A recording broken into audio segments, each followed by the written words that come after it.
So this morning, the district and the nation is waking up to a major shift in political power. The sudden death of South Carolina Senator Lindsey Graham has sent shockwaves across the country as the state now scrambles to find a replacement and grieve the prominent leader in Congress. We have team coverage on this story this morning. John Rogers at the Alert Desk with a look at the growing reaction to the senator's death. But we're going to begin with 7 News reporter Liana Golden, who's live on Capitol Hill with what we know about his death. And Liana, what comes next?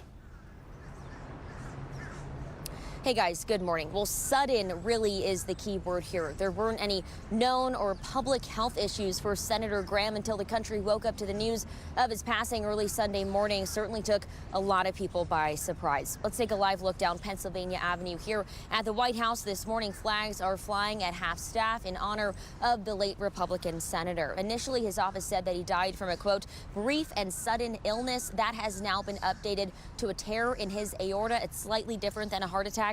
Here's a medical expert from GW on that.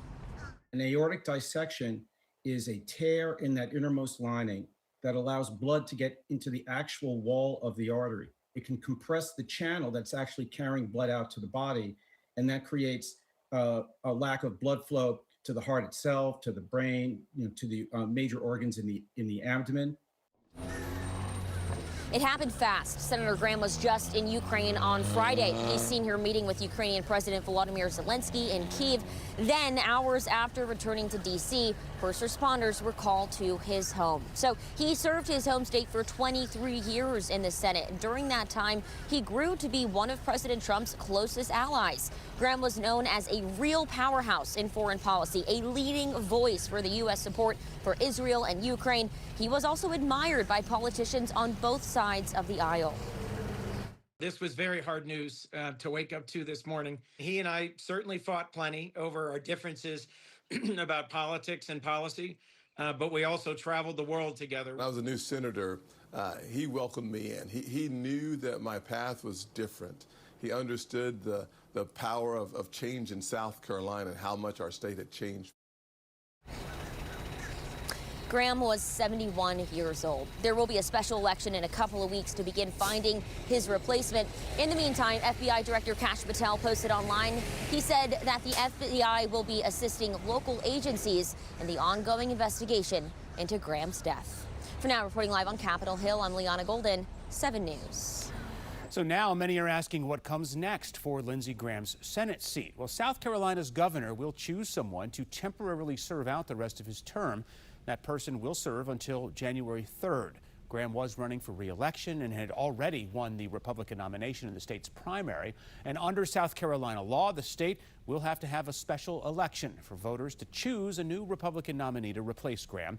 That election will likely happen August 11th, and then the November 3rd general election will proceed like normal unless state officials decide to change the procedure.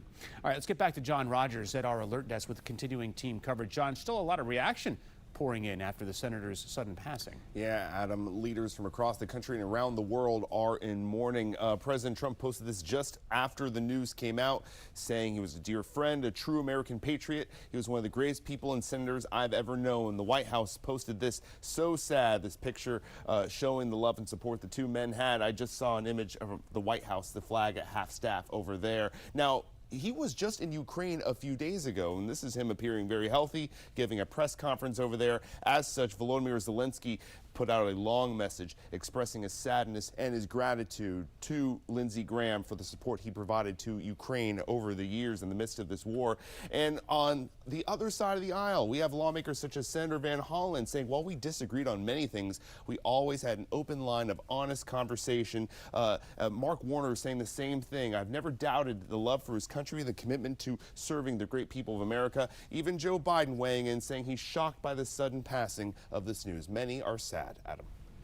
All right, well, stay with us as we continue to follow the sudden death of Senator Graham and the impact he left on Capitol Hill. We'll have much more in our next half hour, and you can find all of our coverage up right now on our homepage. We are